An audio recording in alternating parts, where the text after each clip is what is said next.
Good morning बच्चों, कैसे हो बेटा? मस्त होंगे, तंदुरुस्त होंगे। देखो अब बच्चों, आज अपन एसी को टॉपिक को कंटिन्यू करेंगे। कल अपन ने थोड़ा बहुत एसी के बारे में पढ़ा था, ठीक है, बेसिक चीज़ देखी थी। आज अपन पढ़ेंगे बच्चों प्रत्यय और धारा के लिए। एक तो शिखर मान, माध्य मान, आरएमएस मान, ये सारे के मान क्या होते हैं, इनके बारे में अपन स्टडी करेंगे, ठीक है। तो बच्चों सबसे पहले अपन देखने आ रहे हैं यहाँ पे शिखर मान, ठीक है। तो शिखर मान मतलब पीक वैल्यू क्या होता है। देखिए शिखर मान ये अपन देखने आ रहे हैं। शिखर मान इसको अपन इस प्रकार से एक्स नॉट से रिप्रेजेंट करते हैं, एक्स नॉट, ठीक है। शिखर मान एक्स नॉट क्या होता है बच्चों, नाम से मान चल रहा है। शिखर मान अधिकतम संभव मान, ठीक है। एक्स का अधिकतम संभव मान, एक्स का अधिकतम संभव मान, एक्स का अधिकतम संभव मान, इसी को बोलते हैं अपन शिखर मान, जो एक्स का अधिकतम संभव मान होता है। तो बच्चों कोई भी समीकरण जैसे प्राय साइन या कॉस के रूप में कोई समीकरण दे रखी हो और आपसे कहा इस समीकरण के लिए शिखर मान ज्ञात कीजिए, तो शिखर मान ज्ञात करने के लिए पहली बात तो हमें दो तीन चीजें पता होनी चाहिए। ये पता होना चाहिए कि यहाँ पे साइन एंड बच्चों कॉस जो फंक्शन है, साइन एंड कॉस फंक्शन का जो मान है ये -1 से +1 के बीच में होता है, इक्वल टू -1 से +1 के मध्य। साइन एंड कॉस फलन के जो मान होते हैं -1 से +1 के बीच होते हैं, अपन जानते ही हैं, ठीक है। जबकि बच्चों अगर ये साइन स्क्वायर या कॉस स्क्वायर होता, साइन स्क्वायर या कॉस स्क्वायर के रूप में कोई फलन है, तो इसका मान अपन देखते हैं 0 से 1 के मध्य होता है। क्योंकि नेगेटिव तो हो नहीं सकता है, क्योंकि स्क्वायर लगा हुआ है, तो मान 0 से 1 के मध्य होता है, ठीक है। अब बच्चों यहाँ पे आप किसी समीकरण का हमें एक तरह से पीक मान ज्ञात करना, शिखर मान ज्ञात करना है, तो पहले उस समीकरण को शुद्ध रूप से हम साइन या शुद्ध रूप से कॉस के रूप में परिवर्तित करते हैं। नहीं है तो पहले उस रूप में लेके आते हैं। कैसे, अभी आपको एग्जांपल समझाता हूं। जैसे कि अपन देखें एग्जांपल रूप में, अपन देखें यहाँ पे एग्जांपल, निम्न समीकरणों के लिए एक्स नॉट बराबर क्वेश्चन मार्क, मतलब शिखर मान बताना है क्या क्या होंगे। निम्न समीकरणों के लिए एक्स नॉट का मान बताना है, ठीक है। चलो यहाँ पे देखें फर्स्ट जो है, देखिए फर्स्ट समीकरण आपको दे रखी है, इसमें x बराबर 6 साइन ओमेगा टी, ये फर्स्ट समीकरण है, x बराबर 6 साइन ओमेगा टी, ठीक है। तो यहाँ पे देखिए ये शुद्ध साइन के रूप में, और अपन जानते हैं साइन का मान -1 से +1 के मध्य होता है। तो एक काम करें बच्चों, यहाँ पे जो साइन ओमेगा टी है, put sine omega T is equal to +-1 और +1, ठीक है। -1 और +1 दोनों ही रख के देखते हैं अपन। साइन ओमेगा टी का मान एक बार -1 रख के देखते हैं, एक बार +1। तो यहाँ पे जो साइन ओमेगा टी है इसका मान -1 रखेंगे तो x का मान कितना बनेगा, -6, +1 रखेंगे तो +6, तो अधिकतम मान कितना बनेगा, +6 आ रहा है। तो यहाँ से देख लिया अपन ने कितना बच्चों, x नॉट इक्वल टू बन जाएगा +6, ये आ गया रिजल्ट। तो करना कुछ भी नहीं है, यहाँ पे साइन या कॉस फलन जो है उसका मान दोनों रख के देखिए। ऐसे साइन स्क्वायर या कॉस स्क्वायर है तो 0 से 1 के मध्य रख के देखिए, तो सब पता चल जाएगा जो अधिकतम संभव मान आ रहा है बस वही आंसर है, ठीक है। तो चलो ऐसे ही और समझे नेक्स्ट एग्जांपल। इस तरह से बच्चों आपको देखा है कि x बराबर दिया, मान लो 3 - 4 कॉस ओमेगा टी प्लस π/3, कुछ इस रूप में समीकरण दे रखी है। x बराबर 3 - 4 कॉस ओमेगा टी प्लस π/3। तो बच्चों यहाँ पे जो कॉस वाला फलन है क्या है बच्चों, यहाँ पे देखिए कॉस वाला फलन ये कॉस ओमेगा टी प्लस π/3 है। इसका मान हमें क्या रखना बच्चों, इसका मान रखेंगे इक्वल टू -1 और +1। एक बार -1 रखेंगे, एक बार +1 रख के देखिए तो बच्चों क्या आता है रिजल्ट, अभी आप समझ जाओगे। यहाँ पे एक बार -1 रखें, -1 रखेंगे इसका मान, कॉस वाले का मान, तो -1 को यहाँ से -4 से गुणा करें तो +4 बन गया। 3 + 4 इक्वल टू कितना हो गया, 7, ठीक है। अच्छा अगर माइनस यहाँ पे +1 रखते, इसको +1 रखते तो +1 इंटू यहाँ 4 करेंगे तो -4 है। 3 - 4 कितना हुआ, -1। तो अधिकतम मान कौन आ रहा है, -1 या +7, कौन है बड़ा मान, +7। तो x नोट का मान क्या हो जाएगा, +7 हो जाएगा।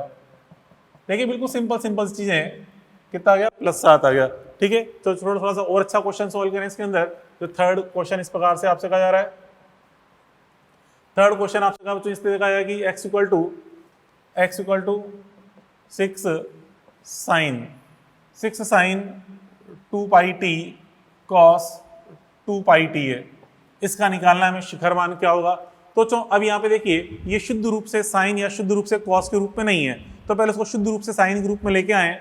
तो एक काम करें, यहाँ पे इस 6 को हम तोड़ लेते हैं 3 इंटू 2 के रूप में। ये तोड़ लिया मैंने 3 into 2 sign 2 pi T cos 2 pi T, लिखते हैं इस प्रकार से इसको। इससे होगा क्या बच्चों, अभी देखिए 2 sine theta cos theta, 2 sine theta cos theta किसका सूत्र होता है, साइन 2 थीटा का। तो इसको हम साइन 2 थीटा के अनुसार लिख दें, साइन 2 थीटा मतलब साइन ऑफ 4 पाई टी बन जाएगा ये, ठीक है। अब देखिए ये शुद्ध रूप से साइन के पदों में आ गया है, शुद्ध रूप से साइन के पदों में आ गया है। तो यहाँ से मतलब क्या लगाया मैंने यहाँ पे सूत्र, साइन 2 थीटा बराबर 2 साइन थीटा कॉस थीटा, इसका उपयोग किया। जहां पे 2 साइन थीटा कॉस थीटा को हमने साइन 2 थीटा से रिप्लेस कर दिया, तो आगे 3 बच गया। अब यहाँ पे देखिए शुद्ध साइन ग्रुप में आ गया है, तो यहाँ पे क्या करें, पुट एस साइन जो 4 पाई टी है, साइन 4 पाई टी, इसको अपन क्या पुट कर देंगे, -1 और +1, -1 और +1 रखिए। तो यहाँ पे इसमें -1 रखने पे -3 बन जाएगा, +1 रखने पे +3 बन जाएगा। तो अधिकतम मान कौन आ रहा है, +3 आ रहा है, तो उसका शिखर मान क्या हो गया, +3 हो गया, ठीक है। शिखर मान क्या हो जाएगा, पूरा +3 बन जाएगा अधिकतम संभव मान, ठीक है। चलो उसके बाद एक और अपन देख लें इसके अंदर, 4th एग्जाम्पल। अगर बच्चों मान लीजिए इस तरह रखा आपको x बराबर a sine omega T plus B cos omega T, a sine omega T plus B cos omega T, इस रूप में आपको मान दिया है, a sine omega T plus B cos omega T के रूप में। अब देखिए बच्चों यहाँ भी ये शुद्ध रूप से साइन या कॉस के पदों में नहीं है, तो उसको शुद्ध साइन या कॉस में बदलने के लिए क्या करेंगे, तो उसको बच्चों इससे बदलते हैं, हमें डायरेक्ट याद रखना है कि जब भी बच्चों a sine omega T plus B cos omega T है, शुद्ध साइन बदलने के लिए लिखते हैं root of a square plus B square sine omega T plus tan inverse b upon a, इस प्रकार से लिखते हैं, ये आपको याद रखना है, ठीक है। तो tan inverse b upon a, b क्या है यहाँ पे cos का गुणनफल, a क्या है यहाँ पे साइन का गुणनफल, तो tan inverse b upon a लिख लेते हैं। अब बच्चों यहाँ पे क्या करना है, ये जो साइन वाला फलन है इसका मान, इस राशि का मान +1 -1 रखें। तो यहाँ पे देखिए put sine omega T plus tan inverse b upon a, इसे हम क्या रखना है, +1 और -1 और +1 रखेंगे। तो यहाँ पे रख के देखिए, तो बच्चों यहाँ पे इसको -1 रखते हैं तो क्या बन जाता है, x बराबर minus root a square plus B square, +1 रखते हैं तो plus root a square plus B square आता है। तो अधिकतम मान क्या है, प्लस वाला मान है, तो x नॉट इक्वल टू क्या जाएगा, plus root of a square plus B square. ये क्या है बच्चों, इसका शिखर मान आ गया, क्लियर। अब तो ये तो शिखर मान निकाल लिए। अब ऐसे ही समीकरण अपन जानते हैं बच्चों, वहाँ पे एसचम पढ़ते हैं, सरल आवर्त गति उसके अंदर ही बनती है। उस सरल आवर्त गति में आपसे पूछा जाता है आयाम का मान, और यहाँ पढ़ रहे हैं अपन शिखर मान का मान। तो देखने पे दोनों एक जैसी चीजें लग रही हैं। जब अपन जानते हैं, आपसे कहा जाए कि इस समीकरण में, ठीक है, इस समीकरण में इसका मतलब मान लो कि ये एसचम है, इसका आयाम क्या होगा, तो आयाम भी कितना होगा हम जानते हैं, x बराबर x not sign omega T में x नॉट आयाम बताया, तो यहाँ पे हमें आयाम दिख जाएगा, आयाम कितना आएगा 6। तो आयाम और शिखर मान क्या दोनों एक ही चीजें हैं, नहीं, थोड़ा सा इसमें डिफरेंस है। क्या डिफरेंस है, देखिए आयाम किसे कहते हैं, जैसे अपन देखते हैं कोई माध्य, ये स्थिति है, यहाँ से कोई पकड़ ऊपर नहीं जा रहा है, यहाँ से नीचे आके फिर यहाँ नीचे जा रहा है, इस प्रकार से एसचम कर रहा है, इस प्रकार से एसचम कर रहा है, ठीक है। तो इस माध्य अवस्था से जो ऊंचाई है, माध्य अवस्था से चरम अवस्था के बीच की दूरी, ये वाली चरम अवस्था ले लो या माध्य अवस्था से ये वाली चरम अवस्था, तो माध्य से चरम अवस्था के बीच की जो दूरी होती है उसे क्या बोलते हैं, आयाम बोलते हैं, ठीक है। और शिखर मान किसे बोलते हैं, जो सबसे टॉप वाला मान है, ये वाला मान, यहाँ पे इसका मान कितना है उसे बोलते हैं शिखर मान। जबकि आयाम क्या है, माध्य मान से इस स्थान तक की दूरी, यहां से लेकर यहां तक की दूरी अंतराल है, ये तो क्या है बच्चों आयाम। और शिखर मान क्या है, टॉप वाला मान। जैसे कि इसमें तो खैर यहाँ शिखर मान और माध्य मान सेम, मतलब शिखर मान और आयाम सेम ही आएगा, परंतु यहाँ पे अपन देखें इस जगह, यहाँ पे इस जगह कॉस के बाहर जो गुणनफल है वो कौन है, 4 है। तो यहाँ पे आयाम का मान तो 4 है, लेकिन शिखर मान कितना आ रहा है, 7। शिखर मान यहाँ पे 7 आ रहा है, ठीक है। यहाँ पे आयाम तो कितना है, 4, क्योंकि जो अपन एसचम पढ़ते हैं वहाँ पे जो भी साइन या कॉस, जो शुद्ध रूप से साइन या कॉस में समीकरण होती है, तो साइन या कॉस के ठीक बाहर जो गुणनफल के रूप में राशि होती है वो आयाम को बता रही होती है। तो इसमें आयाम तो 4 है, लेकिन शिखर मान कितना है, 7। अब ये समीकरण हमने साइन में चेंज करी इस रूप में, तो यहाँ पे जो शिखर मान भी 3 है, आयाम भी 3 है। यहाँ पे भी इसको शुद्ध साइन में चेंज किया, यहाँ पे शिखर मान भी इतना ही है, आयाम भी इतना ही है। तो इन 4 में से 3 क्वेश्चन में तो आयाम और शिखर मान एक ही चीज दिख रहे हैं, परंतु इसमें अलग आ रहा है। तो हमने क्या देखा कि थोड़ा सा यहाँ पे डिफरेंस होता है। ठीक है, तो चलो एक और चीज समझा दूं कि अपन आयाम कैसे निकाल सकते हैं। तो देखो, अधिकतम संभव मान और न्यूनतम संभव मान, इनका योग करके बटा 2 कर दो, मतलब एक्स मैक्स प्लस एक्स मिन बटा 2, तो उससे भी निकाल सकते हैं अपन आयाम। ठीक है, जैसे कि यहाँ पे इधर देखो, अधिकतम मान कितना आया था इसका +7, क्योंकि यहाँ पे जब -1 रखा था +7 आया था। न्यूनतम मान +1 रखने पे कितना आया था -1। अधिकतम मान आया था +7, न्यूनतम मान कितना आया था -7। इन दोनों का योग करके, इन दोनों का बच्चों यहाँ पे योग करेंगे तो कितना है बच्चों, सॉरी योग नहीं करना, इसमें योग नहीं करना, सब्ट्रैक्ट करना है। क्या करना, दोबारा सुन लो। यहाँ पे आयाम कैसे निकालेंगे, एक्स मैक्स माइनस एक्स मिन बटा 2, इससे निकलता है आयाम एक्स मैक्स माइनस एक्स मिन बटा 2। तो एक्स मैक्स कितना था यहाँ पे 7, एक्स मिन कितना था -1, तो 7 में से -1 को घटाइए तो क्या बन जाएगा 8 हो जाएगा, क्यों -1 को घटाएंगे तो +1 हो जाएगा। तो 7 + 1 8, 8/2 करो कितना जाएगा 4। तो यहाँ पे आयाम कितना है इसका 4 है, एक्स मैक्स माइनस एक्स मिन बटा 2, उससे भी निकाल सकते हैं हम। ठीक है, चलो ये चीज अपने पढ़ी बच्चों किसके बारे में, ये तो अपने पूरा पढ़ा शिखर मान। ठीक है, अब उसके बाद फिर नेक्स्ट टॉपिक अपन देखते हैं इसके अंदर, शिखर मान के बाद अपन देख रहे हैं यहाँ पे औसत मान या माध्य मान। ठीक है, एवरेज वैल्यू, औसत मान, औसत या माध्य मान। ठीक है, एवरेज वैल्यू के बारे में देख रहे हैं, एवरेज वैल्यू या मीन वैल्यू, एवरेज वैल्यू या मीन वैल्यू। ठीक है, औसत मान या माध्य मान। ठीक है, इसे अपन इस प्रकार लिखते हैं एक्स एवरेज। ठीक है, या इसको कभी भी लिखते हैं इस तरह से, इस सिंबल के अंदर less than greater than symbol के बीच में रखते हैं, इसका मान होता है एवरेज वैल्यू ऑफ एक्स। ठीक है, तो बच्चों यहाँ पे एवरेज वैल्यू के बाद देखिए, जैसे भी अपन ने देखा था कल लास्ट में, देखा था सम्मित एसी। सम्मित एसी में क्या होता है, प्लस मान और माइनस मान एक जैसे होते हैं। तो अगर एक पूर्ण चक्र के लिए अगर औसत मान निकाला जाए तो 0 आएगा, क्योंकि जितना मान पॉजिटिव है उतना मान नेगेटिव भी होता है। तो औसत मान अगर निकाला जाए तो क्या बनता है 0। सम्मित एसी के लिए एक पूर्ण चक्र में औसत मान 0 होता है। ठीक है, इसलिए कोई भी प्रत्यावर्ती परिपथ आपको दिया गया हो तो प्राय अपन देखते हैं प्रत्यावर्ती परिपथ साइन के रूप में होता है, कि हमारे घर में सप्लाई जो आ रही होती है वो साइन के अकॉर्डिंग ही चेंज हो रही होती है, साइन फलन के अकॉर्डिंग। ठीक है, तो प्राय जो फलन होता है वो साइन के रूप में होता है, जिसका हम देखें जो कि एक सम्मित एसी है, एक चक्र में औसत मान क्या होगा 0, मतलब औसत धारा 0, औसत विभवांतर 0। तो इसलिए आपसे कहा जाए कि हमारे घरों में कोई उपकरण लगा हुआ है, जैसे मान लो पंखा है, तो आपसे कहा जाए इस पंखे के सिरों के मध्य, ठीक है, पंखे का जो प्रतिरोध है या पंखे का जो परिपथ है, इसके सिरों के मध्य औसत धारा क्या होगी, या इसके सिरों के मध्य औसत विभवांतर क्या आएगा, तो हम क्या बोलेंगे 0। या कोई फ्रिज है या टीवी है, ठीक है, या ट्यूबलाइट है, इसके सिरों के मध्य औसत विभवांतर या इसमें औसत धारा क्या आएगी 0 आएगी। ठीक है, तो यहाँ से अपन देख रहे हैं बच्चों सम्मित एसी, समझना बच्चों, सम्मित एसी के लिए, सम्मित एसी के लिए एक पूर्ण चक्र में, सम्मित एसी के लिए एक पूर्ण चक्र में औसत मान, एक पूर्ण चक्र में औसत मान मतलब माध्य मान 0 होता है, 0 होता है। इसलिए प्राय एसी परिपथ में, प्राय अपन क्यों बोल रहे हैं, क्योंकि प्राय मतलब जो 99% क्वेश्चन आते हैं साइन वाले क्वेश्चन आते हैं, इसलिए प्राय हम इस वर्ड यूज कर रहे हैं, मतलब साइन वाले फलन के लिए। इसलिए प्राय एसी परिपथ में किसी उपकरण मतलब प्रतिरोध हो गया या संधारित्र हो गया या प्रेरकत्व हो गया या पंखा हो गया, ट्यूबलाइट, कोई सा उपकरण, ठीक है, किसी उपकरण में औसत धारा व औसत विभवांतर बराबर 0 होगा।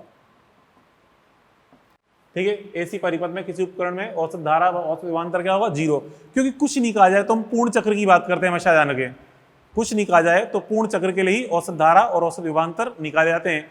या स्पष्ट बता देगा कि अर्धचक्र निकालो तो अर्धचक्र निकाल लेंगे, कुछ नहीं कहा जाए तो पूर्ण चक्र के निकालते हैं। ठीक है, औसत धारा व औसत विभवांतर 0 होते हैं। ठीक ठीक है। चलो अब दो तीन चीजें आपको समझाऊं एक स्टार पॉइंट के रूप में। देखें एक स्टार पॉइंट बच्चों, देखिए एक पूर्ण चक्र में, एक पूर्ण चक्र में औसत मान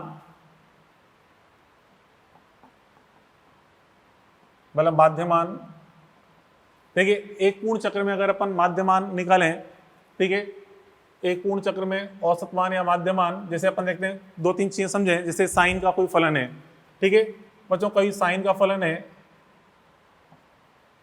ये कोई साइन फलन है साइन थीटा, या फिर मान लो कोई साइन 2 थीटा है, ठीक है, या कोई साइन 3 थीटा है, तो उनका औसत मान क्या होता है? 0 होता है। क्यों होता है 0? क्योंकि जितना पॉजिटिव मान होता है उतना नेगेटिव मान, क्योंकि अपन देखते हो साइन वाला ग्राफ है इस तरह से, आप जानते हो साइन वाला ग्राफ ही होता है, ये साइन वाला ग्राफ है, ठीक है, साइन थीटा ग्राफ कुछ इस तरह से होता है, जितना अपन देख रहे हैं आप पॉजिटिव मान है उतना नेगेटिव मान है। ये 0 से लेकर t तक की बात कर रहा हूँ मैं, 0 से लेकर t तक की, जितना इसके अंदर पॉजिटिव मान दिख रहा है उतना इसके अंदर क्या बच्चों नेगेटिव मान भी है, ठीक है, जितना यहाँ पे आप देखो पॉजिटिव मान दिख रहा है उतना यहाँ पे नेगेटिव मान भी है, तो एक पूर्ण चक्र में औसत मान क्या बन जाएगा? 0 हो जाएगा, ठीक है। ऐसे ही अगर अपन बात करें कॉस फलन की, कॉस फलन के लिए निकालेंगे कॉस थीटा, या मान लो कॉस 2 थीटा, इस रूप में कोई फलन दे रखा है, तो बच्चों इसका भी औसत मान 0 बनेगा एक पूर्ण चक्र के लिए। क्यों 0 बनेगा? क्योंकि इसके लिए भी आप देख लें ग्राफ, कॉस का भी ग्राफ अपन जानते हैं कुछ इस तरह से होता है, अधिकतम से स्टार्ट होता है इस प्रकार से, ये कैपिटल T 0 से लेकर कैपिटल T, ये T/2, तो 0 से लेकर कैपिटल T तक अपन देखें बच्चों, यहाँ पे अगर अपन देखें ये कॉस थीटा वाला ग्राफ है, कॉस थीटा ग्राफ, तो कॉस थीटा का जो ग्राफ आता है बच्चों कुछ इस तरह से होता है ग्राफ, ये कॉस थीटा वाला ग्राफ। अब बच्चों इसके लिए अर्ध चक्र के लिए देखें तो बच्चों मतलब पूर्ण चक्र के लिए, पूर्ण चक्र के लिए जितना मान यहाँ पे ये पॉजिटिव मान दिख रहा है, ये पॉजिटिव मान दोनों मिलकर पॉजिटिव मान बन रहे हैं, उतना यहाँ पे ये नेगेटिव मान ही बन रहा है, तो जितना पॉजिटिव मान है उतना यहाँ पे नेगेटिव मान है। तो हम देख रहे हैं कि औसत वैल्यू कितनी आएगी बच्चों, यहाँ पे 0, ये प्लस मान, ये प्लस मान, ये माइनस, ये माइनस, तो जितना पॉजिटिव मान है उतना यहाँ पे नेगेटिव मान है, अर्थात एक पूर्ण चक्र में कॉस वाले फलन का भी औसत मान क्या हो रहा है? 0 हो रहा होता है, ठीक है। मतलब यहाँ पे साइन थीटा के लिए ग्राफ बनाया समय के साथ, यहाँ कॉस थीटा के लिए समय के साथ ग्राफ बनाया, ये होता है। अच्छा अगर ये देखें, अगर मान लीजिए समीकरण कुछ ऐसे होती इस तरह से, sine theta into cos theta के रूप में, आपसे कहा जाए इस फलन का औसत मान क्या होगा, तो देखो पहले आप क्या करें, इसको शुद्ध रूप से साइन या कॉस में चेंज करें, उसके बाद ही बता पाएंगे कितना आएगा इसका मान। ऐसा नहीं कि यहाँ पे साइन का औसत मान रख दिया 0, कॉस का औसत मान रख दिया 0 तो आंसर 0 आ गया, नहीं ऐसा नहीं करना, पहले इसको शुद्ध साइन के रूप में चेंज करेंगे, उसके बाद ही पता चल पाएगा। तो कैसे करें बच्चों, देखिए अब इसमें अगर मैं ऊपर नीचे 2 से गुणा कर दूं, तो ये लिखते हैं इसको अपन, ये 2 से गुणा कर दिया मैंने इस तरह से ऊपर नीचे, तो 2 साइन थीटा कॉस थीटा लिखते हैं इस प्रकार से। अब बच्चों यहाँ पे देखिए ऐसे लिखेंगे तो क्या हो जाएगा, बराबर 1/2, ये क्या बन जाएगा, साइन 2 थीटा बन जाएगा, साइन 2 थीटा ये बन जाएगा। अब देखिए 1/2 तो बाहर ऐसे ही कांस्टेंट है। अब यहाँ पे इस साइन 2 थीटा का औसत मान ये रहा, साइन 2 थीटा का औसत मान कितना है? 0, ये रख दिया मैंने 0, हाँ अब रिजल्ट आ गया 0। इसका मतलब sine theta into cos theta कोई फलन है तो इसका औसत मान 0 हो रहा होता है, ठीक है। चलो 4 पॉइंट अपन देखें, मान लीजिए कोई फलन साइन स्क्वायर थीटा के रूप में है, इसका औसत मान मुझे कितना होगा साइन स्क्वायर थीटा का, तो बच्चों इसको भी हम शुद्ध साइन थीटा के रूप में चेंज करेंगे, शुद्ध कॉस थीटा के रूप में, स्क्वायर के रूप में नहीं लाना, सिंपल घात 1 के रूप में लेके आना है आपको, घात 1 के रूप में। कैसे लेके आए बच्चों, इसके लिए आपको देखो पता होना चाहिए, ये सूत्र होता है साइन 2 थीटा बराबर, सॉरी कॉस 2 थीटा, इसका उपयोग कर रहे हैं, कॉस 2 थीटा बराबर ये होता है बच्चों 1 - 2 sine square theta, 1 - 2 sine square theta ये होता है। तो यहाँ से अगर मैं साइन स्क्वायर थीटा निकालूं तो उसको उठा के इधर ले आओ, तो यहाँ बच्चों ये 2 sine square theta is equal to 1 - cos 2 theta. अब यहाँ पे 2 का भाग लगा दो तो साइन स्क्वायर का मान कितना हो गया, ये हो गया sine square theta is equal to 1 - cos 2 theta upon 2। तो अपन लिखते हैं इसको इस तरह से, देखिए ये साइन स्क्वायर थीटा है तो उसको अपन से लिख लेंगे इज इक्वल टू जाएगा ये 1/2 एवरेज वैल्यू 1 - कॉस 2 थीटा, ये लिखते हैं इसको, ठीक है। इसको मैंने इस तरह लिख दिया ये, ठीक है। अब बच्चों यहाँ पे इसमें 1/2 दो यहाँ पे कांस्टेंट था इसलिए बाहर लगा दो, कोई दिक्कत नहीं है, डिवाइड में कांस्टेंट हो रहा है 2 है, उसको बाहर लेके 1/2 रूप में, ठीक है। अब यहाँ पे इसका निकालें औसत मान, इन दोनों का, इसका 1 का और इसका अलग अलग निकालेंगे औसत मान, तो बाहर तो 1/2 कांस्टेंट है ही सही, और बच्चों इस 1 का औसत मान तो क्या आएगा 1। अच्छा कैसे आया 1?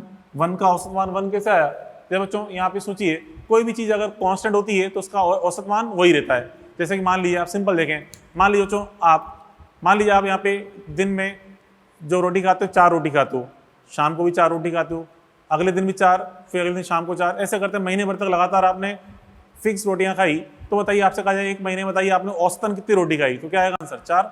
क्यों? क्योंकि आपने आपकी जो खाने की जो रोटी खाने की जो वैल्यू हमेशा फिक्स है, ठीक है, हमेशा वो अमाउंट फिक्स था, तो उसका मतलब औसत मान भी क्या आएगा उसका वही आएगा। तो जो वैल्यू चेंज नहीं हो रही, जो वैल्यू फिक्स है उसका औसत मान भी वही आएगा। तो कांस्टेंट का औसत मान वही होता है, तो 1 का औसत मान वही रहेगा, ठीक है। अब बच्चों cos 2 थीटा, तो देखिए cos 2 थीटा का औसत मान कितना है 0, तो माइनस ये cos 2 का औसत मान 0, तो कितना आगे रिजल्ट है 1/2। तो यहाँ पे हम देखा साइन स्क्वायर फलन है, इसका औसत मान 1/2 है। ऐसे ही यहाँ पे देखें बच्चों, अगर मान लीजिए cos स्क्वायर फलन होता, ये तो क्या निकला साइन स्क्वायर थीटा का, साइन स्क्वायर थीटा हो या साइन स्क्वायर 2 थीटा या साइन स्क्वायर 3 थीटा, इन सबके औसत मान कितने 1/2। ऐसे cos स्क्वायर थीटा के लिए निकालें तो 1/2। अब यहाँ पे देखिए इसको एक कैसा है, यहाँ पे समझें cos 2 थीटा, तो जो cos 2 थीटा का एक सूत्र और होता है, cos 2 थीटा का एक सूत्र होता है, ये होता है 1 प्लस सॉरी ये होता है बच्चों 2 cos स्क्वायर थीटा माइनस 1। एक सूत्र ये भी होता है 2 cos स्क्वायर थीटा माइनस 1, तो यहाँ से cos स्क्वायर का मान निकालेंगे तो 2 cos स्क्वायर जो थीटा है ये आ जाएगा, ये जाके ऐड हो जाएगा तो 1 प्लस cos 2 थीटा, ठीक है। और फिर यहाँ पे 2 को डिवाइड कर दो, इधर डिवाइड कर देंगे आ जाएगा ये। तो किसका सूत्र है बच्चों cos स्क्वायर थीटा का मान निकल गया, ये रख रहे हैं यहाँ पे, तो 1/2 1 प्लस cos 2 थीटा ये रखेंगे, तो 1/2 तो बाहर है ही सही, फिर यहाँ पे अंदर 1 कांस्टेंट है, इसका औसत मान तो 1 है, प्लस cos 2 थीटा का औसत मान 0 होता है, तो कितना है 1/2। मतलब साइन स्क्वायर या cos स्क्वायर के रूप में फलन है, तो इनका औसत मान कितना है बच्चों यहाँ पे ये आ गया, ठीक है 1/2 होता है, ये हमें पता होना चाहिए। क्लियर? ये निकाला बच्चों अपन एक पूर्ण चक्र में औसत मान, एक पूर्ण चक्र में औसत मान निकाल लिया, ठीक है। ये सारे मान हमें याद होने चाहिए, आराम से देखते पता कर सकते हैं। और तो फिर अगर अर्ध चक्र की बात करता तो क्या होगा, देखिए प्रथम अर्ध चक्र में औसत मान, प्रथम अर्ध चक्र में औसत मान, प्रथम अर्ध चक्र में औसत मान, अर्ध को मैंने 1/2 लिख दिया की बात है, ठीक है। तो अर्ध चक्र में औसत मान क्या है, देखिए ये तो पूर्ण चक्र में था, ये अर्ध चक्र की बात करें, प्रथम अर्ध चक्र में औसत मान। तो देखिए अब यहाँ पे इसमें जैसे पहले हम साइन थीटा की ही बात करें, ठीक है। फर्स्ट अपन देखें साइन थीटा, साइन थीटा हो या फिर साइन 2 थीटा हो,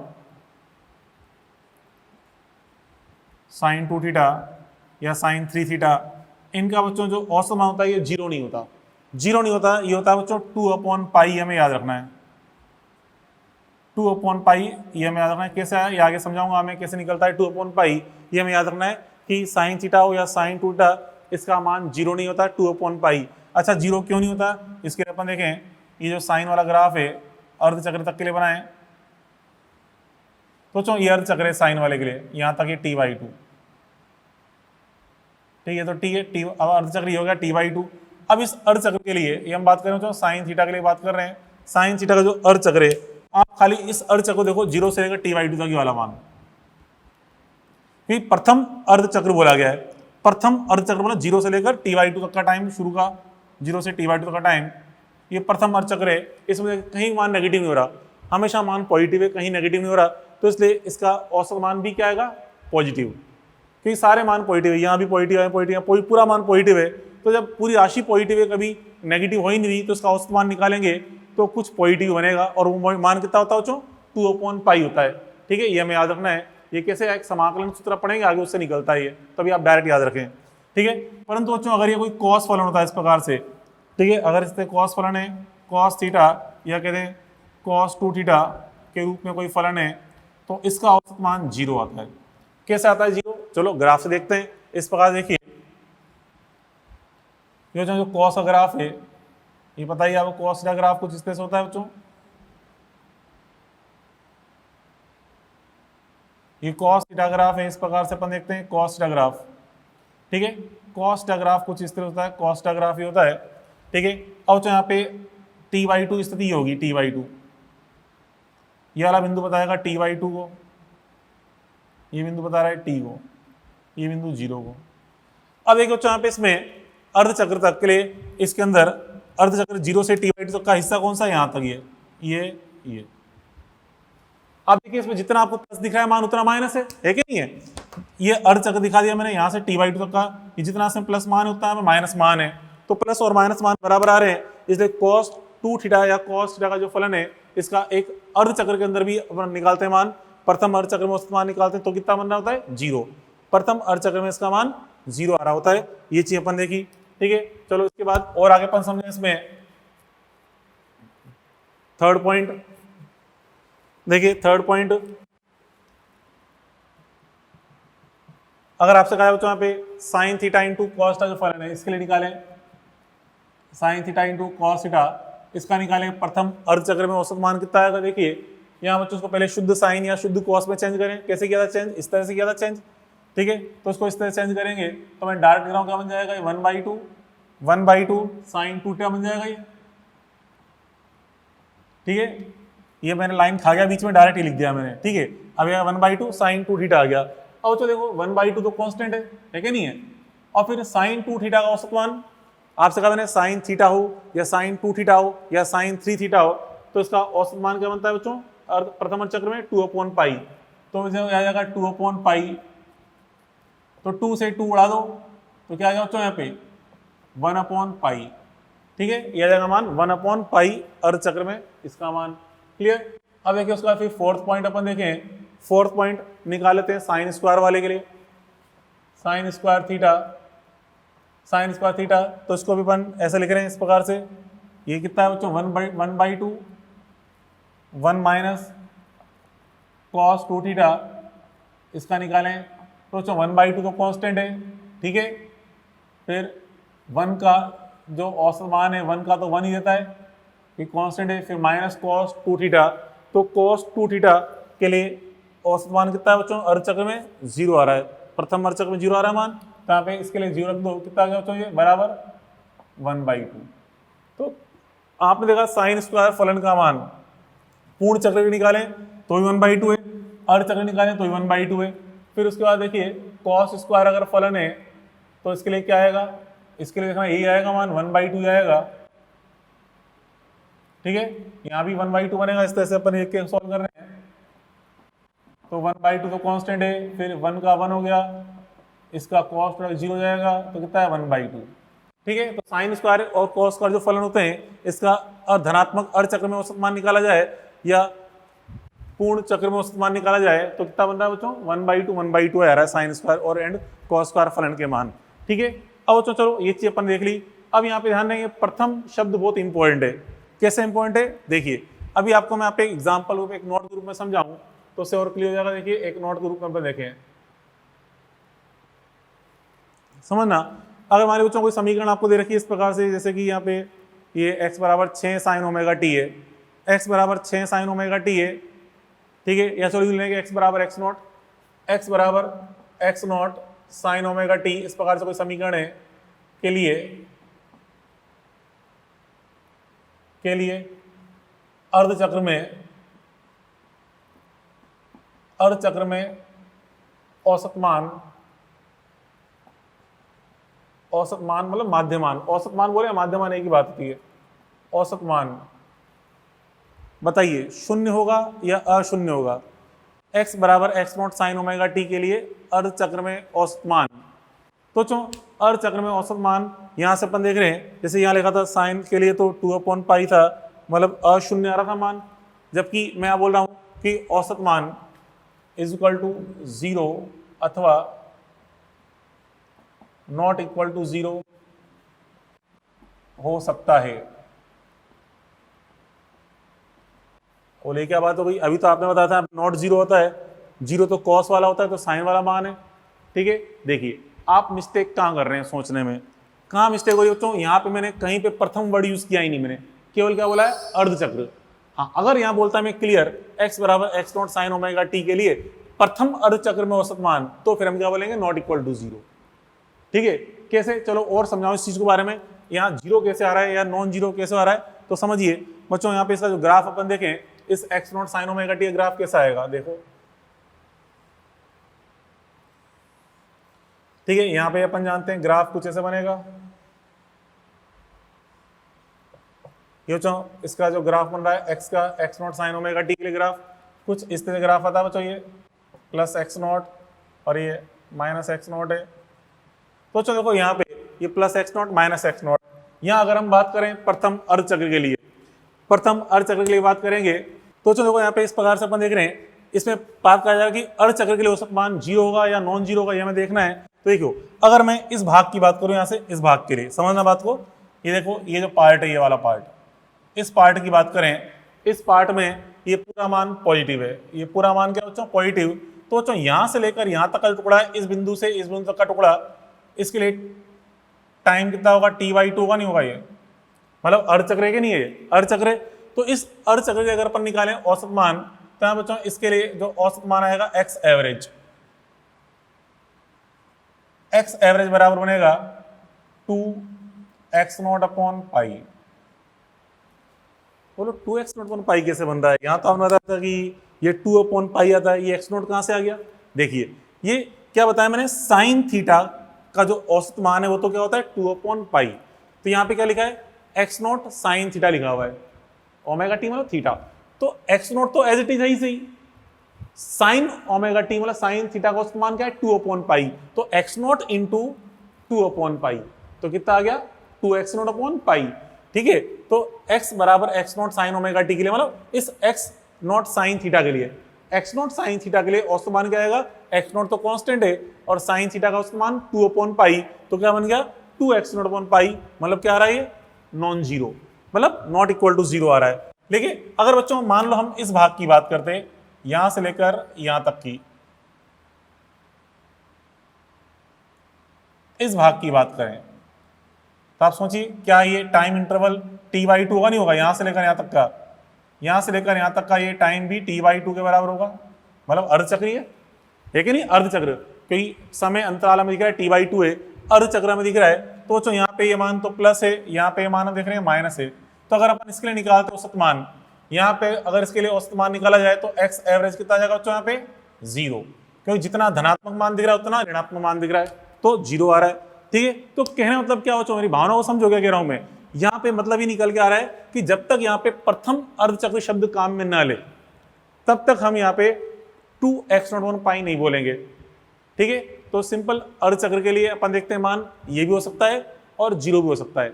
हाँ, अगर मान लो 4 ऑप्शन दे रखे हैं, किसी एक ही ऑप्शन को टिक करना है आपको और मजबूरी में कुछ लिखा हुआ नहीं है, तो फिर हम 2x0 पाई को टिक कर देंगे।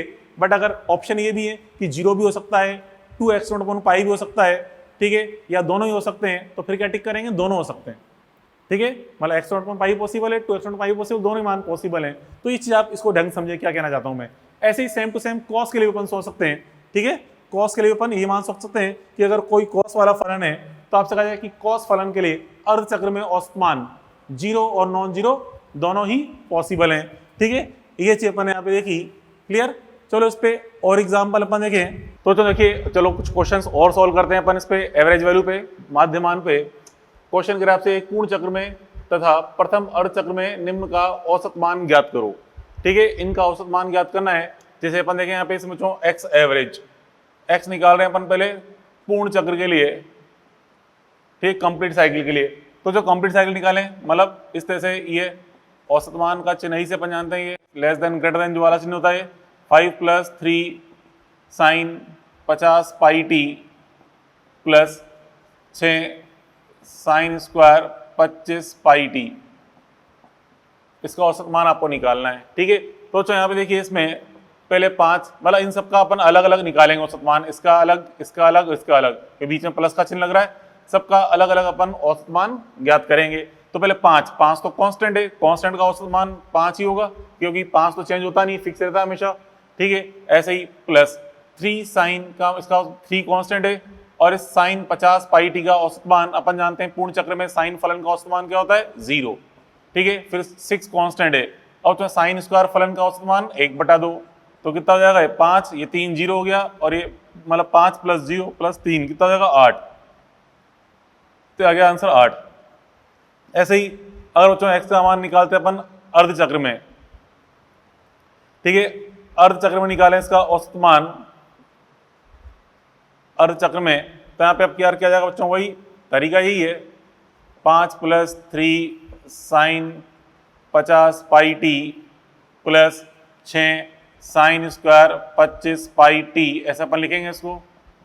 अब इनके अर्धचक्र में औसत मान लिखें तो 5 तो कांस्टेंट है, 5 का मान तो 5 ही रहेगा, ठीक है, 5 का मान तो 5 ही रहेगा औसत मान, क्योंकि कांस्टेंट का औसत मान वही रहता है, प्लस 3 कांस्टेंट है, साइन फलन का औसत मान बताया था आपको अर्धचक्र में 2/पाई होता है, फिर प्लस 6 साइन स्क्वायर का औसत मान 1/2 होता है, चाहे अर्धचक्र हो चाहे पूर्ण चक्र हो, साइन स्क्वायर का औसत मान तो 1/2।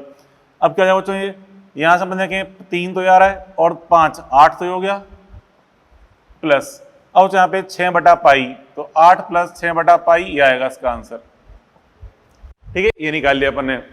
तो जो ये तो अपन ने शॉर्ट ट्रिक से निकाले, जब भी साइन या कॉस के मान दिए गए हो तो शॉर्ट ट्रिक से अपन इस प्रकार से निकाल सकते हैं औसत मान। अब देखिए इसका फॉर्मूला क्या होता है औसत मान ज्ञात करने का, वो अपन समझे। तो चलो देखो यहाँ पे ये अपन देख रहे हैं स्टार पॉइंट डाल के औसत मान ज्ञात करने का सूत्र, औसत मान ज्ञात करने का सूत्र, ये अपन देखने जा रहे हैं। देखो क्या है सूत्र औसत मान ज्ञात करने का, देखिए और अगर आपको x दो तरह से अपन ज्ञात कर सकते हैं। पहला देखें बच्चों, अगर आपको x के अलग अलग निश्चित मान दे रखे हैं, जैसे 2 5 15 8 7 ऐसे मान दे रखे हैं, तो आपसे कहा इनका औसत मान निकालिए, तो इन सभी को योग करके भाग लगा देंगे, जितने मान हैं जितनी संख्याएं हैं उनका भाग लगा देंगे। ये तो क्या बचपन से अपन जानते ही हैं, करते आते हैं, किसी का भी औसत मान निकाला होता सभी को जोड़कर अपन उतनी संख्याओं का भाग लगा देते हैं, ठीक है। तो चलो देखो यदि x के अलग अलग मान दिए गए हों, यदि x के अलग अलग निश्चित मान दिए हों, तो x एवरेज कैसे निकालते हो बच्चों, x एवरेज बराबर क्या होता है आपको ना, सभी का योग कर दो, x1 + x2 + ... xn, जितने ही मान है जैसे n संख्याएं हैं सभी को योग करके n का भाग लगा देंगे, तो इस प्रकार से निकल जाएगा x का औसत मान निकल जाएगा, ठीक है। ये तो फर्स्ट तरीका हो गया। और जो x के अलग अलग मान आपको दे रखे हैं, ठीक है, मतलब x थीटा या t के पदों में दे रखा है मान लो। अब यहाँ तो x के निश्चित मान दे रखे थे, अब यदि x का मान किसी फलन के रूप में दे रखे हो तो कैसे निकालते हैं, तो देखिए सेकंड पॉइंट जो अपन देख रहे हैं कि यदि x के मान बच्चों, यहाँ पे सेकंड पॉइंट देखें क्या कह रहा हूं मैं, सेकंड पॉइंट, यदि x के मान t, थीटा, t या थीटा के पदों में दिए गए हों, t हमारा समय या थीटा के पदों में, मतलब फलन के रूप में, t या थीटा के फलन के रूप में दिए गए हों, के फलन के रूप में दिए गए हों,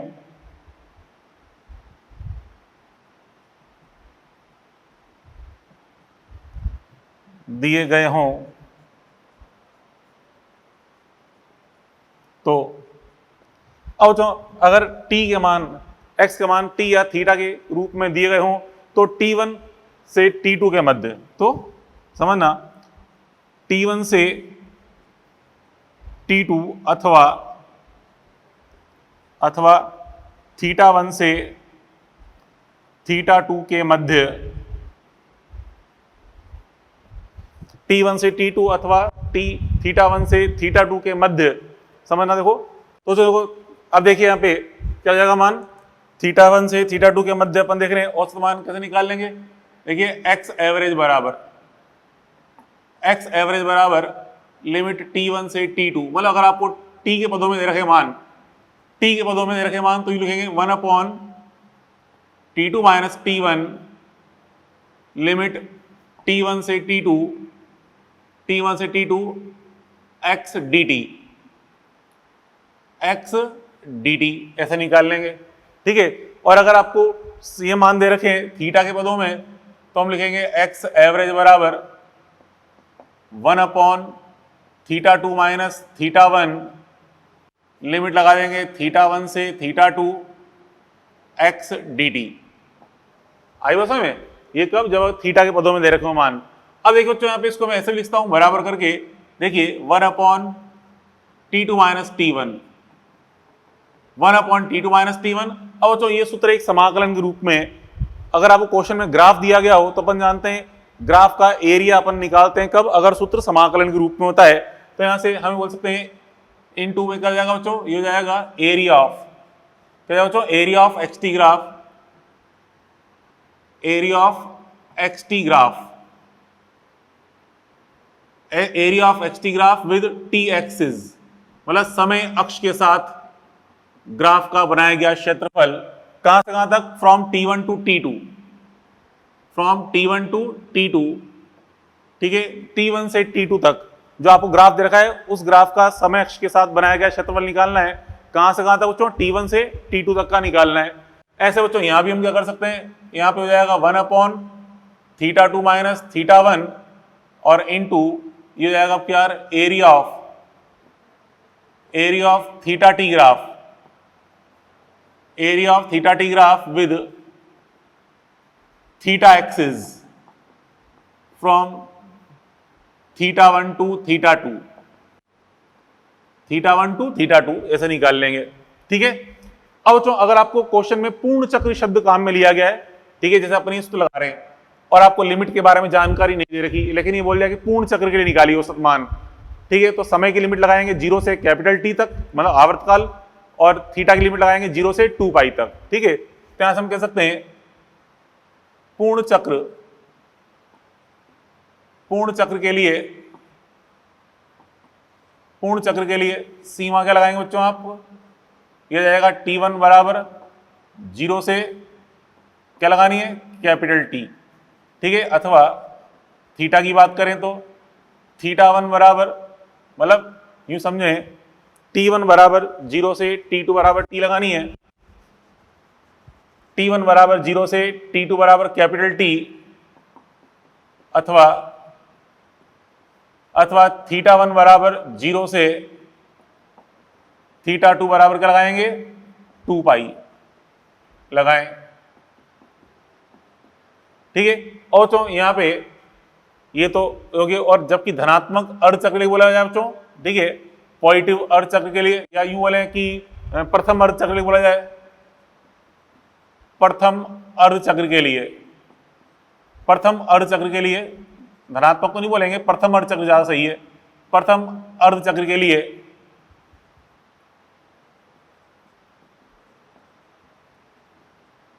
सीमा क्या लगाएंगे बच्चों, लिमिट क्या लगाएंगे, T1 बराबर 0 से T2 बराबर T/2, अथवा θ1 बराबर 0 से, बताओ क्या लगाएं, θ2 बराबर पाई, ये लगाएंगे। ठीक है, अब यहां पे देखो, चलो इस पे ये चीज सूत्र बताएं आपको, इस सूत्र पे एक दो क्वेश्चन अपन समझते हैं। देखिए क्वेश्चन क्या है यहाँ बच्चों, इसमें आपसे अगर एग्जाम्पल 1 में यदि I बराबर 2t प्लस 3 तो T1 बराबर 1 सेकंड से T2 बराबर 3 सेकंड के मध्य हमें निकालना है I एवरेज मान। तो कैसे निकालें, देखिए सॉल्यूशन। अब तो यहाँ पे एक समीकरण दे रखी है, मतलब I का मान समय के पदों में दे रखा है, तो हम क्या लगाएंगे सूत्र, यह लगाएंगे, ये वाला।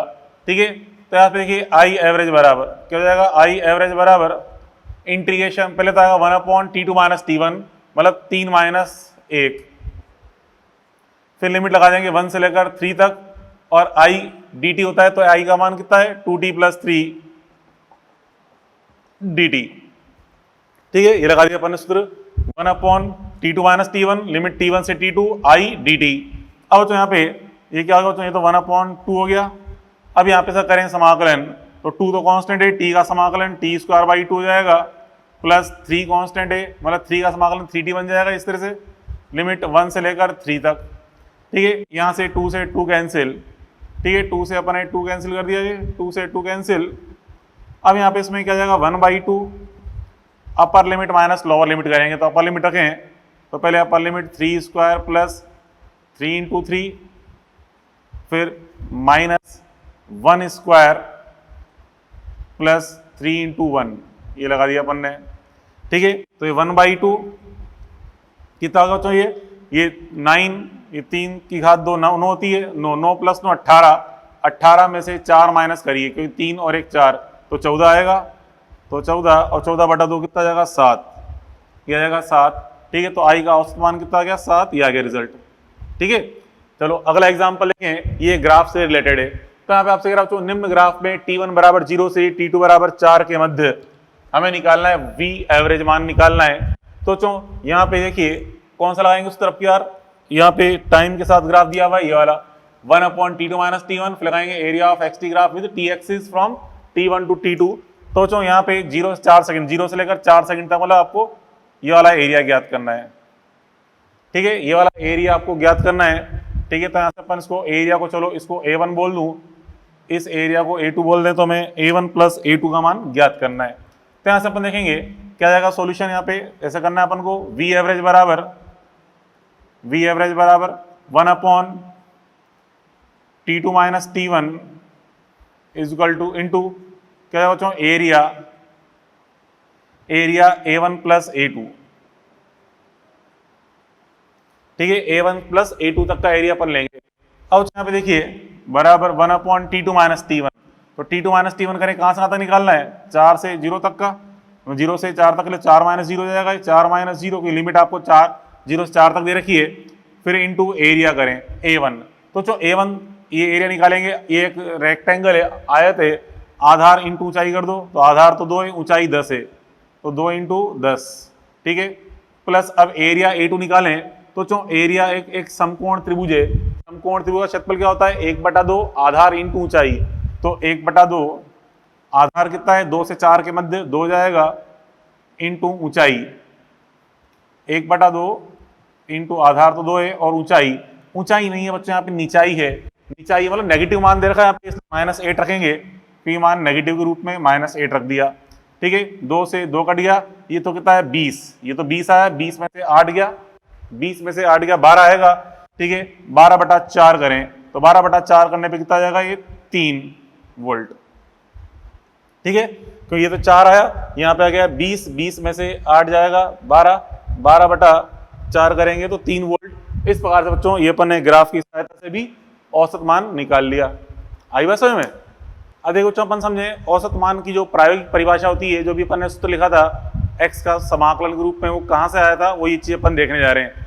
तो बच्चों देखिए औसत मान की प्रायोगिक परिभाषा सुनना पहले, क्या बच्चों AC का औसत मान आई एवरेज उस IDC के बराबर होता है।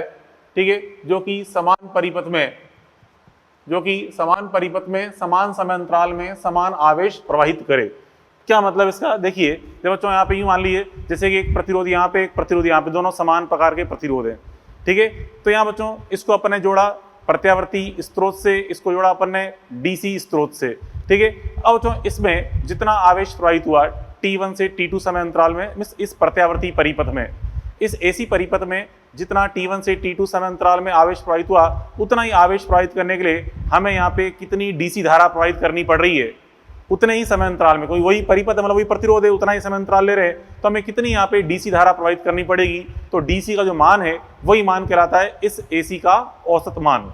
ठीक है, तो यहाँ पे हम क्या लिखा अपन ने, AC का आई एवरेज उस IDC के बराबर होता है जो कि समान परिपथ में समान समय अंतराल में समान आवेश प्रवाहित करे। मतलब आपसे क्यों कह रहा है बच्चों QDC बराबर QAC। ठीक है, अब बच्चों आप जानते हैं आवेश का सूत्र होता है Q बराबर IT, Q बराबर I इंटू डेल्टा टी। कब, अगर I का मान नियत है, मतलब DC धारा है, तो आवेश का मान लिखेंगे IDC। ठीक है, IDC इंटू T2 - T1। ठीक है, ये लिखेंगे I डेल्टा टी, याद करो पढ़ चुके पहले करंट इलेक्ट्रिसिटी में I डेल्टा टी। और अगर I का मान वेरिएबल है, प्रत्यावर्ती धारा है, तो फिर यहाँ पे हमें निकालना पड़ेगा किससे, समाकलन से। T1 से T2 के मध्य मान निकालना है, समाकलन करेंगे इंटीग्रेशन T1 से T2 IAC dt। ठीक है, ये करेंगे। अब यहाँ पे देखिए यहाँ से इस T2 - T1 को भाग लगा दें तो क्या जाएगा IDC।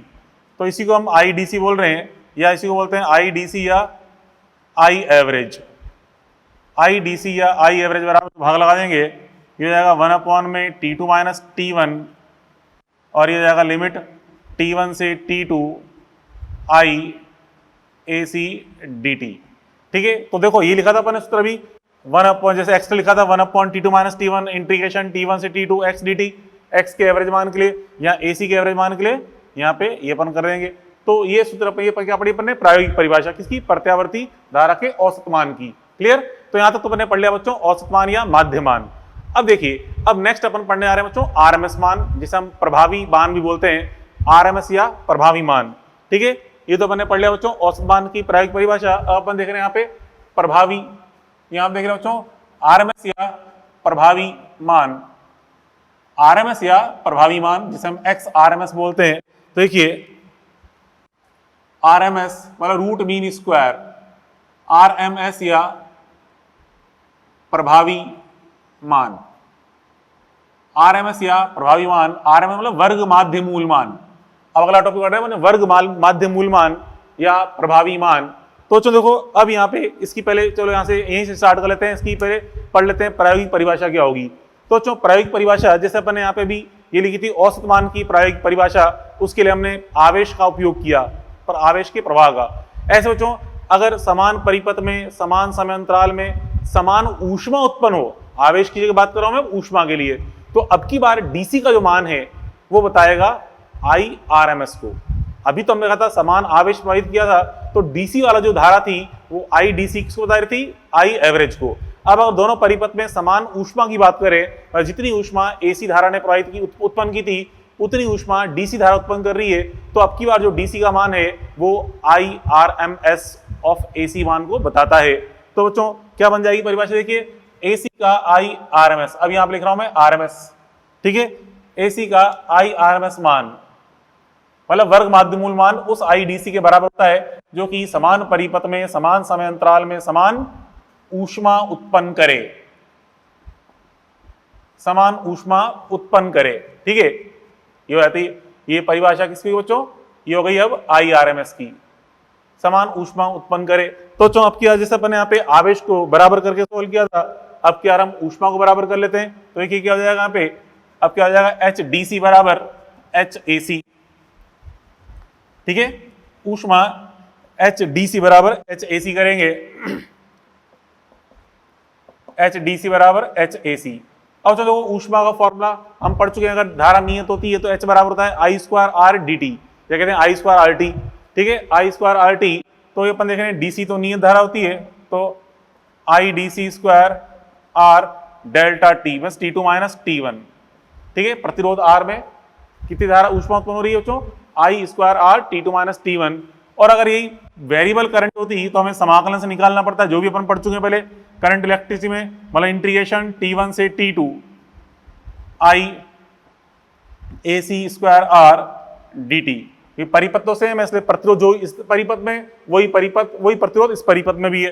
ठीक है, आर से आर कैंसिल, तो यहाँ पे आई डी सी स्क्वायर निकालें, आई डी सी स्क्वायर या इसी को हम क्या बोलेंगे I R M S square. तो बराबर क्या हो जाएगा, इसका अंदर भाग लगा दो, 1/T2 minus T1, 1/T2 minus T1 limit T1 से T2 क्या हो गया आई ए सी स्क्वायर डी टी। ठीक है, ये हो गया मान। अब यहाँ पे इसका वर्गमूल कर देंगे, तो वर्गमूल कर देने पे क्या हो जाएगा आई डी सी या आई आर एम एस बराबर ये जाएगा रूट ऑफ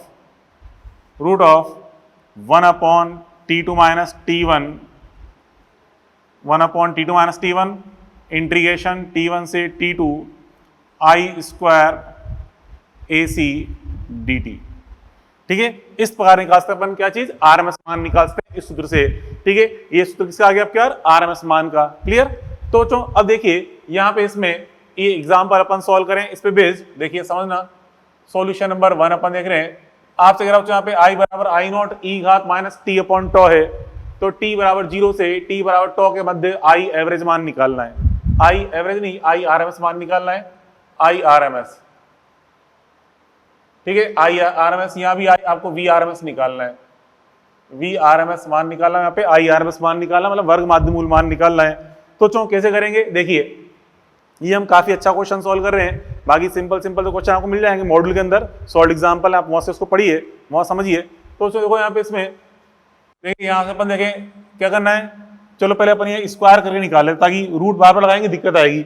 मैं इस का उपयोग कर रहा हूँ, लास्ट में बाद में रूट कर दूंगा। मतलब यहाँ निकालो बच्चों I R M S square, देखिए I R M S square निकाल रहे हैं तो बराबर क्या होता है 1/T2 minus T1 means 1/τ minus 0। ठीक है, फिर लिमिट क्या है बच्चों T1 से T2 मीन्स 0 से τ, फिर क्या है आई square A C D T, तो उसका स्क्वायर कर देंगे तो क्या जाएगा बच्चों ये I naught e power minus T/τ whole square d t. ये समझ में, तो आई स्क्वायर डी टी कर दिया। अब बच्चों यहाँ पे क्या आएगा, देखिए यहाँ पे आई नॉट स्क्वायर तो बाहर आ जाएगा कोई कांस्टेंट है, तो आई नॉट स्क्वायर अपॉन τ तो ये हो गया। ठीक है, अब यहाँ पे अंदर क्या है इंटीग्रेशन 0 से τ, यहाँ पे e की घात माइनस 2t/τ dt ये बनेगा। अब इसका समाकलन है e की घात के ऊपर फलन है, e की घात के ऊपर फलन है बच्चों, तो कैसे करते हैं समाकलन, e की घात फलन का समाकलन e की घात फलन ही होता है। ठीक है, बस e घात माइनस 2t/τ, बट बच्चों यहाँ पे फिर हम भाग लगा देते हैं, मतलब डिवाइड करते हैं। यहाँ पे नीचे 1/, में डिवाइड करेंगे किसका, ऊपर वाली राशि का अवकलन का, तो कितना है इस राशि का अवकलन, t का अवकलन 1 हो जाएगा, मतलब -2/τ, तो -2/τ का अपन ने भाग लगा दिया। ठीक है, ये अपन ने भाग लगा दिया इसके अंदर। अब यहाँ पे सीमा क्या दे रखी है, 0 से लेकर τ तक लिमिट दे रखी है। ठीक है, तो यहाँ पे देखिए अब यहाँ पे इसमें ये τ से तो τ कट जाएगा। ठीक है, -2 बाहर निकाल लो तो आ जाएगा माइनस का आई नॉट स्क्वायर बाई 2। ठीक है, अब यहाँ पे इसमें देखिए इसमें अपर लिमिट माइनस लोअर लिमिट करेंगे तो e की घात, यहाँ पे t को τ रखेंगे तो e की घात -2 हो जाएगा। ठीक है, तो t का मान कर रख दिया मैंने, τ रख दिया, फिर माइनस अब यहाँ 0 रखेंगे तो e की घात 0 बन जाएगा। e की घात 0 का मान क्या होता है 1 होता है। क्या किया बच्चों, एक बार अपर लिमिट रखी, फिर माइनस, फिर लगी लोअर लिमिट, तो यहाँ पे अब यहाँ पे देखो क्या हो जाएगा आई नॉट स्क्वायर बाई 2, इस माइनस को अंदर ले गए, माइनस को अंदर ले जाएंगे तो ये वाली राशि नेगेटिव, ये पॉजिटिव हो जाएगी, तो पॉजिटिव राशि आगे लिख दो 1। तो यहाँ पे e की घात 0 का मान क्या होता है बच्चों, e की घात 0 का मान 1 होता है, ये -1 है तो +1 बन जाएगा, और फिर ये पॉजिटिव मान था ये नेगेटिव हो जाएगा, e की घात -2 मतलब 1/e² है ये।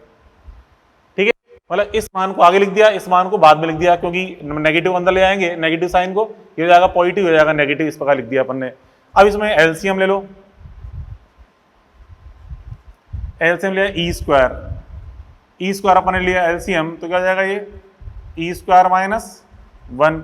ठीक है, अब यहाँ बच्चों इसमें ये तो अपन ने निकाल लिया I R M S square, अब यहाँ पे आई आर एम एस कर दें, आई आर एम एस करेंगे, रूट कर देंगे इसका, तो रूट कर देने पे क्या जाएगा ये आई नॉट रूट ऑफ, ये पूरी राशि को अपन ऐसे लिखते हैं, देखिए e² -1 में 2e²। ठीक है, क्योंकि यहाँ पे आई नॉट का स्क्वायर है, इसको आई नॉट लिख दिया, इसको अंदर लिख दिया मैंने, यहाँ पे इस 2 को यहाँ लिख दिया। एक बात है, चाहे बाहर लिखो चाहे अंदर, वो तो गुणा ही रहा है। ठीक है, तो रूट ऑफ e² -1/2e² लिखते हैं, बाहर निकाल सकते हो, आई नॉट अपॉन ई हो जाएगा, बट देखने में ये ज्यादा ब्यूटीफुल लग रहा है, इसलिए अपन इसको इसी रूप में रहने देते हैं। ठीक है, ये आ गया आई आर एम एस का मान आंसर। ठीक है, एक बार दोबारा सोचना इस क्वेश्चन को कैसे किया अपन ने, काफी अच्छा क्वेश्चन था। ये तो हो सकता है थोड़ा बहुत आपको दिक्कत लग रही हो, बाकी मेडिकल में इससे भी सिंपल ही आते हैं क्वेश्चन। ठीक है, तो आप ये समाकलन बेस अपन ने क्वेश्चन सोल्व किया। चलो अगला क्वेश्चन देखिए बच्चों, यहाँ पे अगला क्वेश्चन कह रहा है t बराबर 0 से t बराबर t के मध्य, t बराबर 0 से t बराबर t के मध्य का निकालना है, निम्न ग्राफ से प्राप्त VRMS निकालना है। ठीक है, वर्ग माध्य मूल मान। अब बच्चों यहाँ पे देखिए ये ग्राफ दे रखा है, अब यहाँ पे तो ऐसा कोई सूत्र अपन ने ग्राफ के रूप में देखा ही नहीं, क्योंकि यहाँ तो i² ग्रुप में आ रहा है, तो यहाँ से इसलिए ग्राफ का एरिया तो अपन निकाल नहीं सकते यहाँ पे डायरेक्ट। ठीक है, क्योंकि यहाँ पे सूत्र बन रहा है i² ग्रुप में। ठीक है, हाँ सिंपल i AC × dt बनता तो हम एरिया के बारे में सोचते, यहाँ तो स्क्वायर हो रहा है, जबकि ग्राफ स्क्वायर का थोड़ा है, ग्राफ तो सिंपल सिंगल घात का है। तो फिर क्या करें, तो बच्चों एक काम करेंगे, पहले इसको हम यहाँ पे इस ग्राफ को समीकरण के रूप में चेंज करेंगे, उसके बाद ही आगे सॉल्व कर सकते हैं। तो कैसे करेंगे, देखिए यहाँ बच्चों आप देखिए ग्राफ एक स्ट्रेट लाइन है, जब भी आपको ग्राफ दिया गया हो और RMS मान पूछा जाए तो हम डायरेक्ट कभी एरिया की सहायता नहीं लेंगे, पहले हम उस ग्राफ की बनाएंगे समीकरण बना के फिर हम इस तरीके से मतलब समाकलन करते हुए सॉल्व करना होता है। कैसे देखिए बच्चों, यहाँ पे स्ट्रेट लाइन ग्राफ है, तो आप देखते हो बच्चों y बराबर mx रूप बनना नहीं बन रहा है, y बराबर mx रूप, y की जगह यहाँ पे कौन है v, m यहाँ पे क्या है स्लोप, मतलब ढाल, ढाल बराबर जैसे ये एंगल थीटा दिख रहा है, तो ढाल कितना आ जाएगा इसका tan थीटा बराबर लंब बटा आधार, तो लंब कितना है v0, आधार कितना है कैपिटल T, तो v0 अपॉन T। और x की जगह यहाँ पे कौन है, टाइम t है, तो समीकरण आ गई। ठीक है, अब लगा रहा हूं सूत्र में, इस तरीके से निकाल रहे हैं, V R M S square बराबर कैसे किया था अपन ने, 1/, मतलब ये लगाया सूत्र, ये 1/T2 माइनस T1 मिस क्या करेंगे, 1/ में कैपिटल T माइनस 0, क्योंकि यहाँ से 0 से T तक के लिए निकालना है। ठीक है, फिर लिमिट 0 से T, फिर क्या किया था अपन ने यहाँ पे आई स्क्वायर डी टी, मतलब वी स्क्वायर डी टी हो जाएगा, तो इसका स्क्वायर करेंगे तो we naught t upon capital T, इसका करना है whole square into d t. आई समझ में? अब यहाँ पे इसमें देखिए, यहाँ पे ये वी नॉट और ये टी तो स्क्वायर होकर बाहर आ जाएंगे, तो क्या जाएगा, ये वी नॉट स्क्वायर बाहर आ गया, और यहाँ पे टी स्क्वायर नीचे है, और ये टी से मल्टीप्लाई होकर टी पावर 3 हो जाएगा, ये टी पावर 3, फिर टी तो यहाँ ऑलरेडी है, और यहाँ पे टी कैपिटल टी का स्क्वायर बाहर आके बन जाएगा।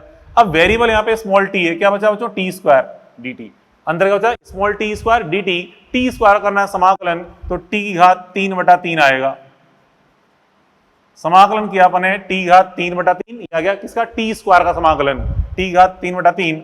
अब यहाँ पे 3 को बाहर निकाल दो और upper limit minus lower limit कर देंगे, तो we naught square upon 3t cube, अंदर क्या बच गया, स्मॉल टी क्यूब, तो upper limit minus lower limit करते हैं, upper limit minus lower limit. ठीक है, तो यहाँ से देखिए ये तो 0 है, ये टी क्यूब आया, टी क्यूब से टी क्यूब काट दो, इस टी क्यूब से टी क्यूब कट गया, कितना आ जाएगा, ये v naught cube by v naught square by 3। ठीक है, ये किसका बच्चों, वी आर एम एस का मान, v R M S square का मान। अब कर दें यहाँ पे वर्गमूल, तो वी आर एम एस बराबर क्या जाएगा बच्चों, यहाँ पे वी नॉट अपॉन √3, ये लो, ये निकाल लिया आंसर अपन ने। ठीक है, ये आ गया आंसर। तो इस प्रकार से अपन ने ये मान ज्ञात कर लिए, यहाँ पे आंसर आ गया था ये i R M s equal to i naught root of e square minus 1/2 square, और यहाँ पे आ गया वी नॉट अपॉन √3। इस प्रकार से ये अपन आर एम एस मान ज्ञात कर सकते हैं। ठीक है, बात पहले पड़ी। अब बच्चों देखो समझना बात को यहाँ पे, अब यहाँ पे आर एम एस मान निकाल रहे थे अपन, ये इस प्रकार समीकरण दे रखी थी, ये निकाल लिया अपन। ऐसे बच्चों अगर कोई साइन या कॉस फलन दे रखे हो, उसका आपको आर एम एस मान निकालना है, तो उसके लिए भी सेम यही तरीका आपको अप्लाई करना होता है। ठीक है, इस तरीके से अपन अप्लाई करते हैं। जैसे आपसे कहा जाए कि पूर्ण चक्र के लिए औसत मान निकालिए, पूर्ण चक्र के लिए आर एम एस मान निकालिए, तो लिमिट क्या लगाएंगे, अगर टाइम के रूप में समीकरण है तो 0 से लेकर कैपिटल टी, थीटा के रूप में समीकरण है तो 0 से लेकर 2 पाई तक, और आपसे प्रथम अर्ध चक्र के लिए पूछा जाए आर एम एस मान, तो थीटा के रूप में समीकरण दे रखी हो, और फिर यहाँ पे अपन मतलब अगर आपको टी के रूप में समीकरण है तो 0 से लेकर कैपिटल टी बाई 2 तक लिमिट लगा दो, थीटा के रूप में समीकरण है तो 0 से पाई तक लगा दो समीकरण। ठीक है, मतलब 0 से पाई तक लगा दो सीमा, उससे करके सॉल्व करके अपन आंसर ज्ञात कर सकते हैं। ठीक है, तो इससे आप देखना मॉडल के अंदर आपको दे रखे हैं 1-2 एग्जाम्पल। अब यहाँ पे एक शॉर्ट ट्रिक देखें, कोई साइन या कॉस के फलन का समाकलन सिंपल हो, साइन या कॉस तो निकल जाता है आराम से, लेकिन साइन स्क्वायर के रूप में कोई फलन दे रखा हो, या sine square plus sine theta plus 2 ऐसे कुछ समीकरण दे रखी हो, तो बड़ी दिक्कत हो जाती है। तो उस केस में फिर आर एम एस मान कैसे ज्ञात करें, तो उसकी शॉर्ट ट्रिक अपन लिखने जा रहे हैं। तो देखिए क्या होती है, तो देखिए बच्चों यहाँ पे इसमें यहाँ पे देखें अपन साइन फलन, साइन एक स्टार पॉइंट अपन देख रहे हैं, साइन या कॉस फलन, साइन या कॉस फलन के वर्ग माध्य मूल मान, वर्ग माध्य मूल मतलब आरएमएस मान, आरएमएस मान की शॉर्ट ट्रिक अपन देख रहे हैं कि यहाँ बच्चों समाकलन करने बैठते हैं तो काफ़ी लंबा जाता है। ठीक है, और हम मेडिकल वाले स्टूडेंट को समाकलन से बहुत डर लगता है, थोड़ा सा समाकलन बड़ा हो जाए तो लगता है सर पता नहीं क्या कर रहे हैं, कुछ पल्ले नहीं पड़ रहा। तो साइन या कॉस वाले समाकलन से बचने के लिए एक शॉर्ट ट्रिक है, इसको अपन डायरेक्ट ऐसे निकाल सकते हैं। कैसे, देखिए बच्चों, जैसे नाम से पता चल रहा है शॉर्ट ट्रिक बच्चों क्या करना है, यहाँ पे ये लिखा है वर्ग माध्य मूल, तो पहले वर्ग करो, पहली स्टेप में पहले वर्ग करो, सेकंड स्टेप में क्या लिखा है, माध्य निकालो, माध्य निकालो मतलब औसत मान निकालो, औसत मान। ठीक है, थर्ड में क्या लिखा बच्चों, फिर मूल मतलब वर्गमूल करो, वर्गमूल करो, बस यही इसकी स्टेप्स है। आंसर ये जो मान प्राप्त होगा बच्चों, यही आंसर आपको प्राप्त होगा, थर्ड स्टेप में जो मान आएगा वही आंसर है। कैसे, देखिए देखो बहुत इजी लगेगा आपको। यहाँ पे सॉल्यूशन अपन देखें, एग्जाम्पल 1 इसका सॉल्यूशन अपन देखें। यहाँ बच्चों देखो ये आपको दे रखा है आई का मान, इसका आरएमएस मान निकालना है, तो फर्स्ट पॉइंट क्या करना है, इसका स्क्वायर करना है। तो बच्चों ए प्लस बी का होल स्क्वायर करेंगे, तो ए प्लस बी का होल स्क्वायर क्या होता है, A square plus B square plus 2ab cos। Square करना आपको आना चाहिए, ऐसा नहीं कि इसका अलग कर दिया इसका अलग कर दिया स्क्वायर, ऐसा नहीं, होल स्क्वायर करना है। ए प्लस बी का होल स्क्वायर क्या होता है? A square plus B square plus 2ab ये होता है A square plus B square plus 2ab, A plus B का होल स्क्वायर। तो यहाँ पे ए स्क्वायर कितना जाएगा? यहाँ पे कितना जाएगा? यहाँ पे 9 साइन स्क्वायर ओमेगा टी, फिर प्लस बी स्क्वायर करेंगे तो 16 cos square omega T plus 2ab।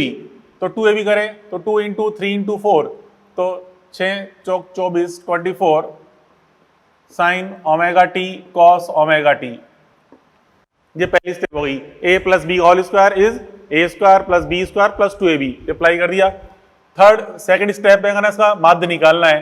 तो जो 9 तो कांस्टेंट है, साइन स्क्वायर का माध्य 1/2, 16 कांस्टेंट है, कॉस स्क्वायर का माध्य 1/2 प्लस 24 कांस्टेंट है, साइन इंटू कॉस जो फलन होता है इसका औसत मान क्या होता है? 0, ये देख चुके हैं अपन। ठीक है, तो कितना हो जाएगा बच्चों यहाँ पे? ये 9/2 16/2 मतलब 25/2, तो कितना हो गया? 25/2 हो गया सेकंड स्टेप का मान। अब थर्ड स्टेप में क्या करना है आपको? उसका वर्गमूल करना है, तो रूट ऑफ 25/2 कर देंगे, ये आंसर है। तो थोड़ा सरल रूप लिख दें तो क्या जाएगा? 5/√2, बस ये आंसर आ जाएगा इसका। तो 5/√2 ये किसको बता रहा हूँ बच्चों? आई, ये बता रहा है IRMS को, ये जाएगा इसका आंसर। ठीक है, IRMS। तो IRMS कितना हो गया? 5/√2। ओके, है ना? बिल्कुल सिंपल, कोई समाकलन नहीं करना पड़ा। देखिए ऐसे ही चलो एक और एग्जांपल देखें, ये भी काफी अच्छा क्वेश्चन है। आपसे कह रहा हूं एक परिपथ में IDC बराबर A एम्पियर तथा IAC बराबर B sine omega t ampere अध्यारोपित होती हैं, तो नेट धारा I का प्रभावी मान ज्ञात करो। बच्चों प्रभावी मान ज्ञात करो, इसका मतलब क्या निकालना है? RMS मान। ठीक है, RMS मान ज्ञात करना है। इस पर देखिए जैसे A एम्पियर आ रही है, इधर से B sine omega t ampere आ रही है, और यहाँ से नेट धारा गई तो अध्यारोपित हो रही है दोनों, और यहाँ से नेट धारा बन रही है। तो यहाँ से हम देखें I बराबर, तो यहाँ से I बराबर क्या हो जाएगा बच्चों? I बराबर अध्यारोपण से जुड़ जाएंगे तो A प्लस ये जुड़ जाएगा A plus b sine omega t, ये तो आ गई नेट धारा। अब इसका निकालना है प्रभावी मान मतलब RMS मान। तो अब इसमें फर्स्ट ट्रिक लगाएंगे, तो उसका होल स्क्वायर कर दें, A square plus B square sine square omega t, फिर प्लस 2ab के अनुसार 2ab साइन ओमेगा टी। ठीक है, तो ये इस चीज का अपन ने होल स्क्वायर कर दिया, मतलब इसका square plus 2ab sign omega T हो गया। अब सेकंड स्टेप में हमें करना है इसका माध्य, तो ए स्क्वायर तो कांस्टेंट, इसका माध्य ही रहेगा, b square constant as it is, sine square का माध्य 1/2 होता है, प्लस 2ab कांस्टेंट है, साइन ओमेगा टी का माध्य 0। तो कितना बच्चों? ये हो गया a plus B square by 2, a square plus B square by 2 आया। अब थर्ड स्टेप में कर डालो इसका वर्गमूल। ठीक है, ये लो कर डाला, तो क्या आ गया? A square plus B square by 2 root के अंदर, यही किसको बता रहा हूँ बच्चों? RMS मान को, मीन्स यही IRMS मान है, क्या जाएगा आंसर? IRMS। ठीक है, तो इस प्रकार बच्चों ये अपने RMS मान की शॉर्ट ट्रिक देख ली। साइन या कॉस फलन के लिए समाकलन तो निकाल सकते हैं, उससे काफी लंबा हो जाता है, इसलिए शॉर्ट ट्रिक समझा दी। ठीक है, तो चलो बच्चों आज के लिए खैर इतना वो थे, आगे अपन इसके बारे में 2-4 क्वेश्चन और अपन सीखेंगे। ठीक है, और अपन देखेंगे AC परिपथ में कौन कौन से अवयव जुड़े होते हैं, थोड़ा उनके बारे में सीखेंगे। कलांतर पथांतर क्या होते हैं, थोड़ा उनको अपन देखेंगे। ठीक है, तो चलो खैर आज के लिए वो थे, कल मिलते हैं। Okay, good bye.